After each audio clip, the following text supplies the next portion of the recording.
Good morning, good afternoon, good evening, whatever time you find yourself watching this video. I pray that you have had a blessed day. Welcome back to Jesus in the Center. My name is Ebony, and today we will be jumping into day 60 of our Bible in a Year reading plan, and we will be reading Judges chapters 5 through 9 today. So, all right, let's jump into the Word of God.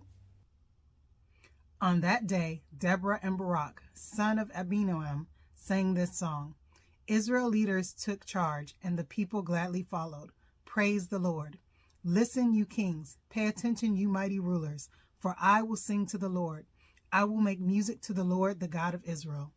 Lord, when you set out from Seir and marched across the fields of Edom, the earth trembled, and the cloudy skies poured down rain. The mountains quaked in the presence of the Lord, the God of Mount Sinai, in the presence of the Lord, the God of Israel.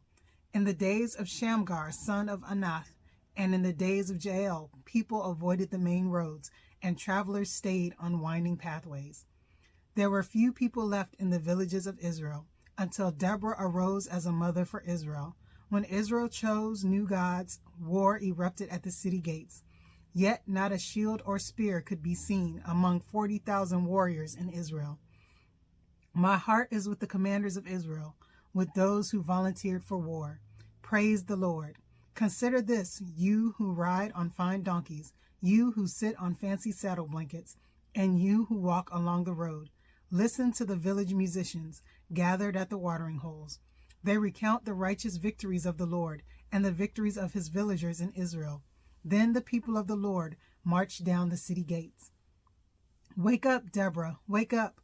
Wake up, wake up, and sing a song. Arise, Barak, lead your captives away, son of Abimelech.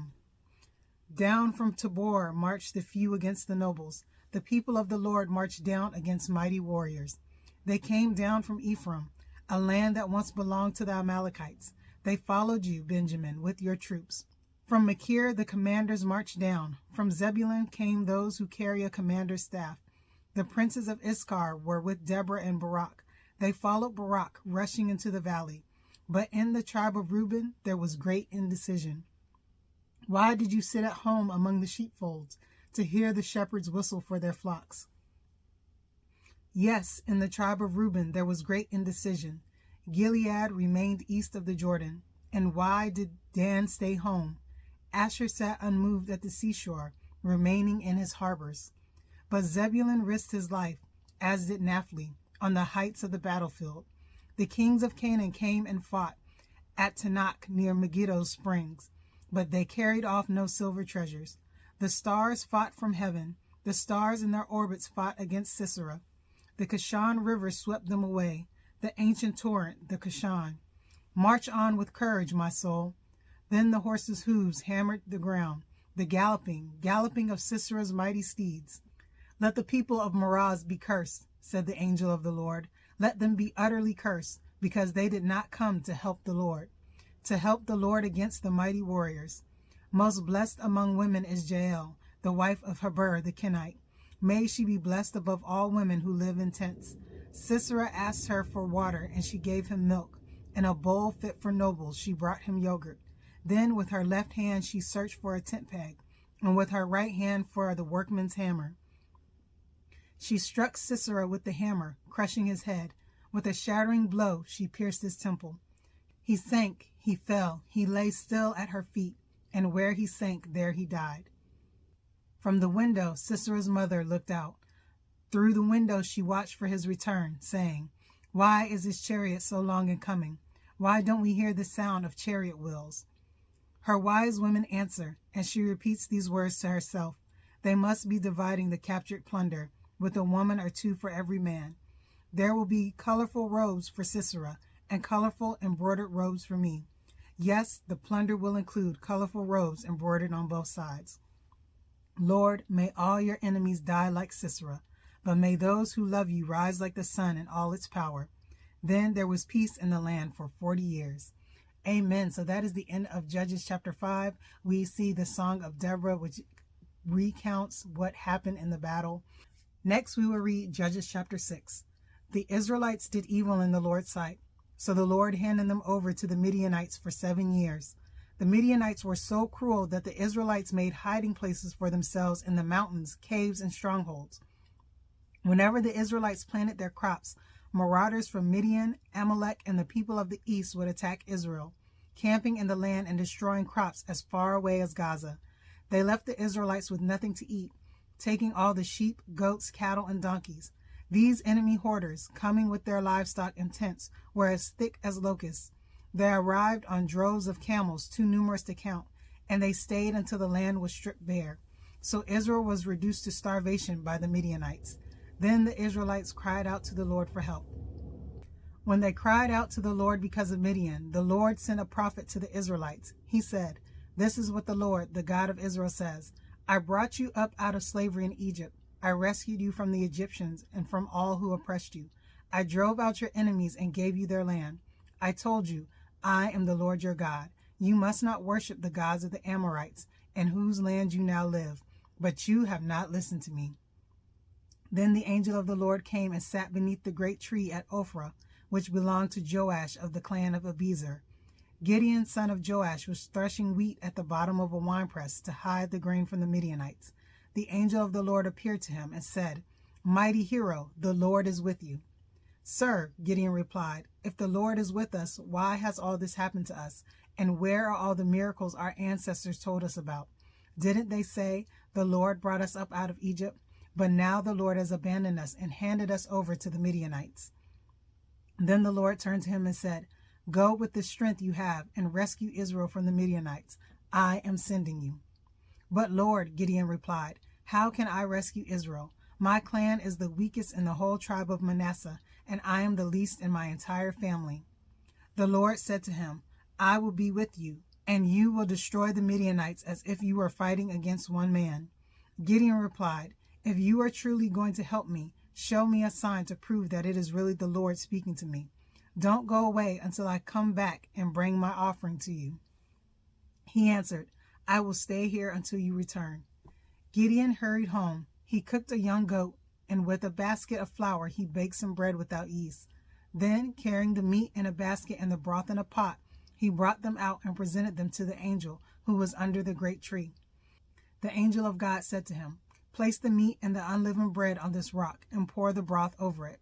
And Gideon did as he was told.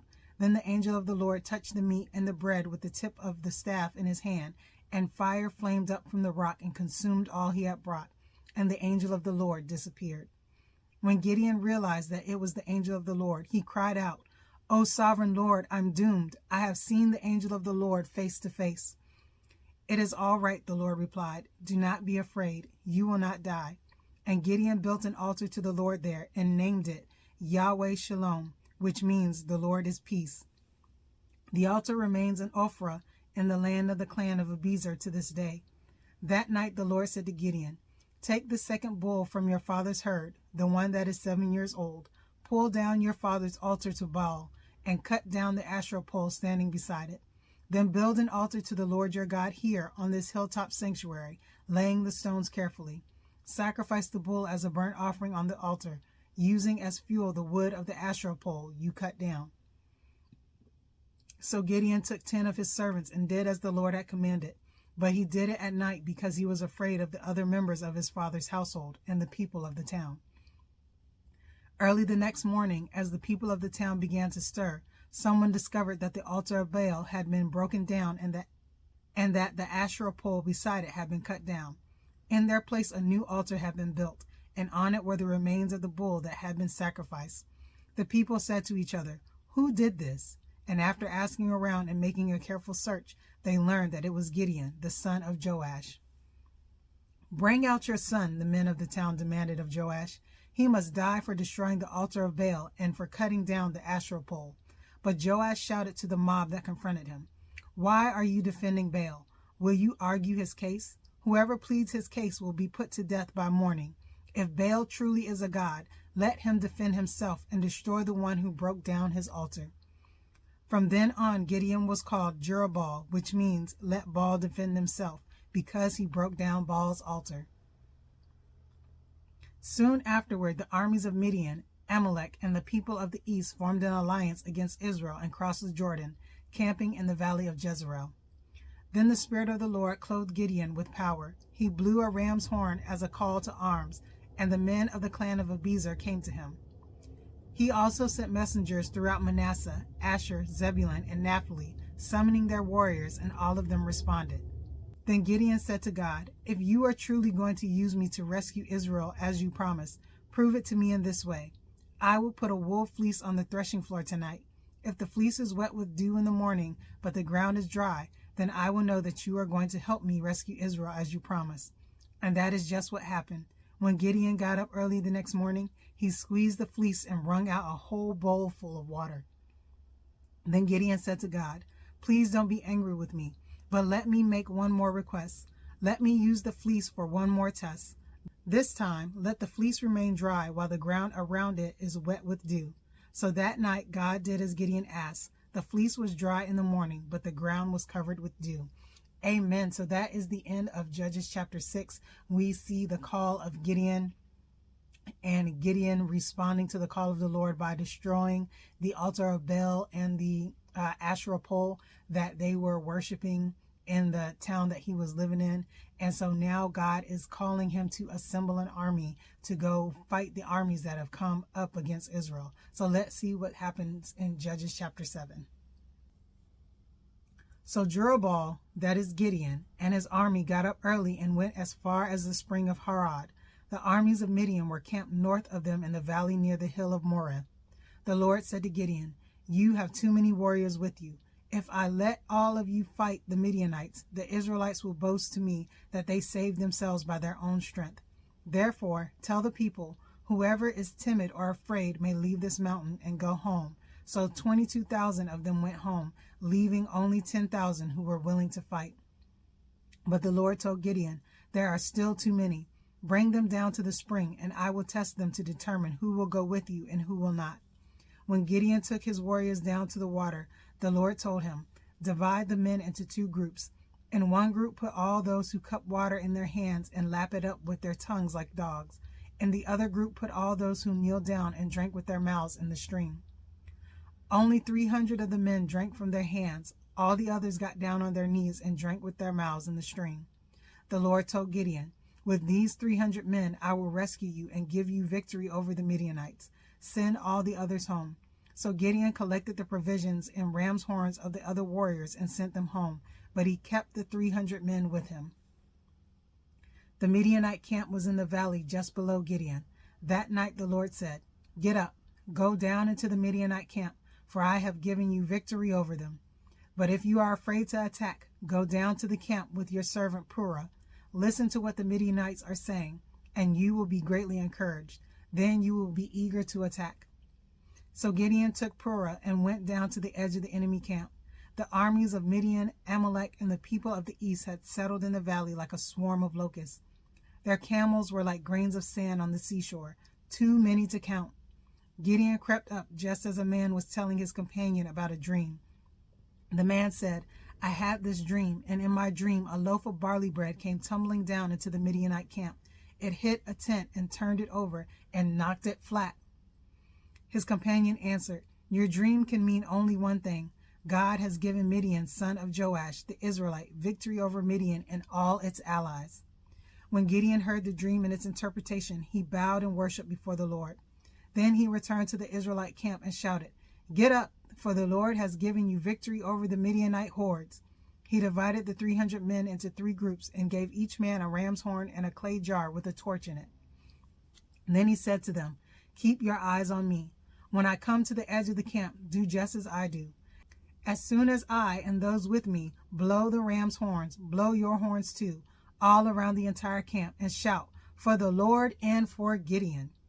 It was just after midnight, after the changing of the guard, when Gideon and the 100 men with him reached the edge of the Midianite camp. Suddenly they blew the ram's horns and broke their clay jars. Then all 3 groups blew their horns and broke their jars. They held the blazing torches in their left hands and the horns in their right hands, and they all shouted, "A sword for the Lord and for Gideon." Each man stood at his position around the camp and watched as all the Midianites rushed around in a panic, shouting as they ran to escape. When the 300 Israelites blew their ram's horns, the Lord caused the warriors in the camp to fight against each other with their swords. Those who were not killed fled to places as far away as Beth Shittah, near Zerah, and to the border of Abel-meholah near Tabbath. Then Gideon sent for the warriors of Naphtali, Asher, and Manasseh, who joined in chasing the army of Midian. Gideon also sent messengers throughout the hill country of Ephraim, saying, "Come down to attack the Midianites. Cut them off at the shallow crossing of the Jordan River at Beth-barah." So all the men of Ephraim did as they were told. They captured Oreb and Zeb, the two Midianite commanders, killing Oreb at the rock of Oreb and Zeb at the wine press of Zeb. And they continued to chase the Midianites. Afterward, the Israelites brought the heads of Oreb and Zeb to Gideon, who was by the Jordan River. Amen. So that is the end of Judges chapter 7. We see Gideon going down to fight the Midianites with only 300 men, and God gave them a great victory because of his obedience. So let's find out what happens in Judges chapter 8. Then the people of Ephraim asked Gideon, "Why have you treated us this way? Why didn't you send for us when you first went out to fight the Midianites?" And they argued heatedly with Gideon. But Gideon replied, "What have I accomplished compared to you? Aren't even the leftover grapes of Ephraim's harvest better than the entire crop of my little clan of Abiezer? God gave you victory over Oreb and Zeb, the commanders of the Midianite army. What have I accomplished compared to that?" When the men of Ephraim heard Gideon's answer, their anger subsided. Gideon then crossed the Jordan River with his 300 men, and though exhausted, they continued to chase the enemy.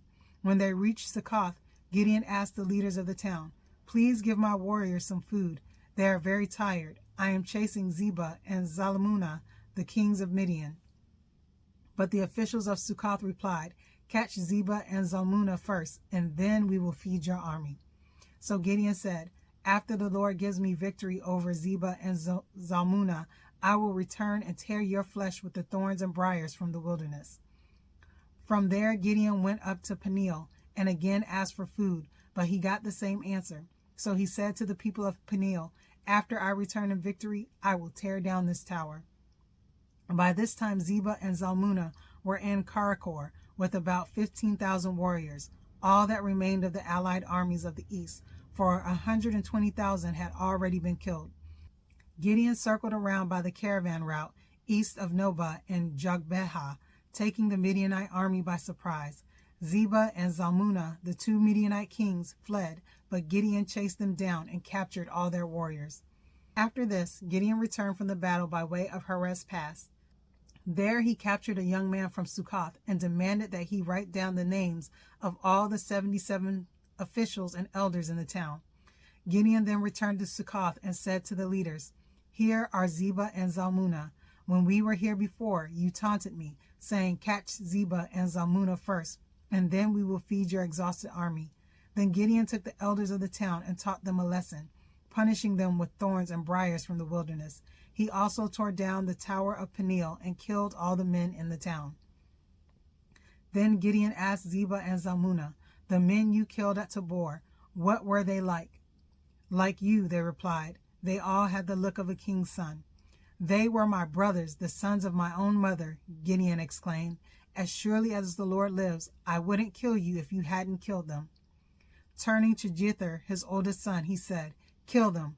But Jether did not draw his sword, for he was only a boy and was afraid. Then Zebah and Zalmunna said to Gideon, "Be a man, kill us yourself." So Gideon killed them both and took the royal ornaments from the necks of their camels. Then the Israelites said to Gideon, "Be our ruler. You and your son and your grandson will be our rulers, for you have rescued us from Midian." But Gideon replied, "I will not rule over you, nor will my son. The Lord will rule over you. However, I do have one request, that each of you give me an earring from the plunder you collected from your fallen enemies." The enemies, being Ishmaelites, all wore gold earrings. "Gladly," they replied. They spread out a cloak, and each one threw in a gold earring he had gathered from the plunder. The weight of the gold earring was 43 pounds. Next, including the royal ornaments and pendants, the purple clothing worn by the kings of Midian, or the chains around the necks of their camels. Gideon made a sacred ephod from the gold and put it in Ophrah, his hometown. But soon all the Israelites prostituted themselves by worshiping it, and it became a trap for Gideon and his family. That is the story of how the people of Israel defeated Midian, which never recovered. Throughout the rest of Gideon's lifetime, about 40 years, there was peace in the land. Then Gideon, son of Joash, returned home. He had 70 sons born to him, for he had many wives. He also had a concubine in Shechem, who gave birth to a son, who he named Abimelech. Gideon died when he was very old, and he was buried in the grave of his father Joash at Ophrah in the land of the clan of Abiezer. As soon as Gideon died, the Israelites prostituted themselves by worshiping the image of Baal, making Baal-Bertha their god. They forgot the Lord their God, who had rescued them from all their enemies surrounding them. Nor did they show any loyalty to the family of Jerubbaal, that is Gideon, despite all the good he had done for Israel. Amen. So that is the end of Judges chapter 8.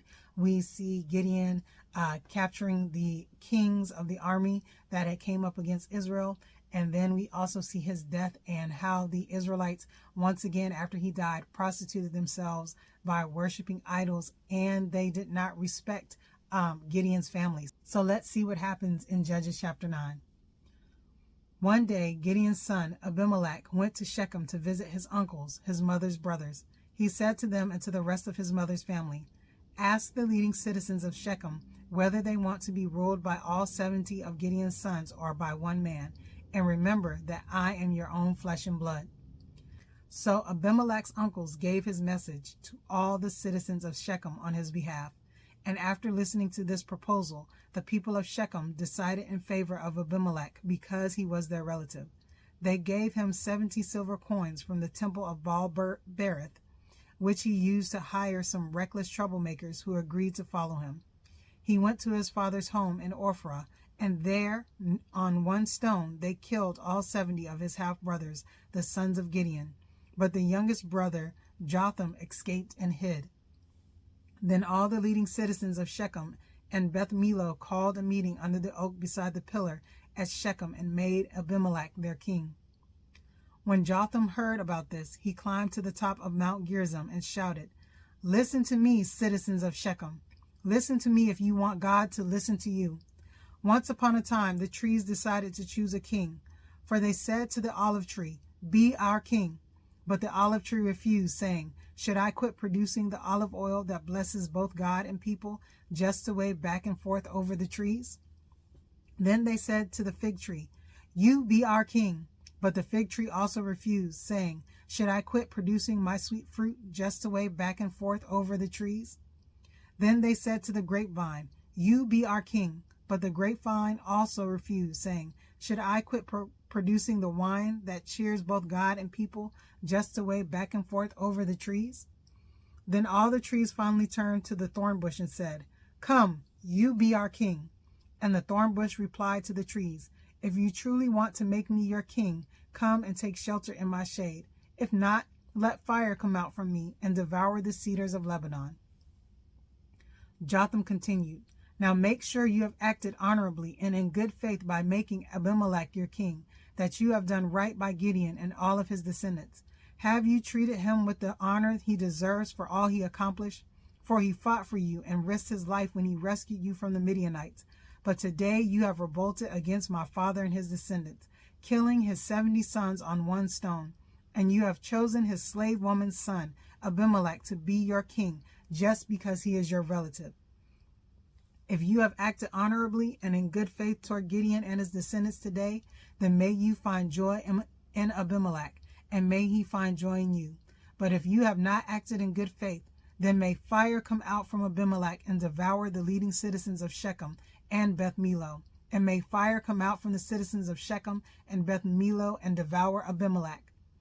Then Jotham escaped and lived in Beer because he was afraid of his brother Abimelech.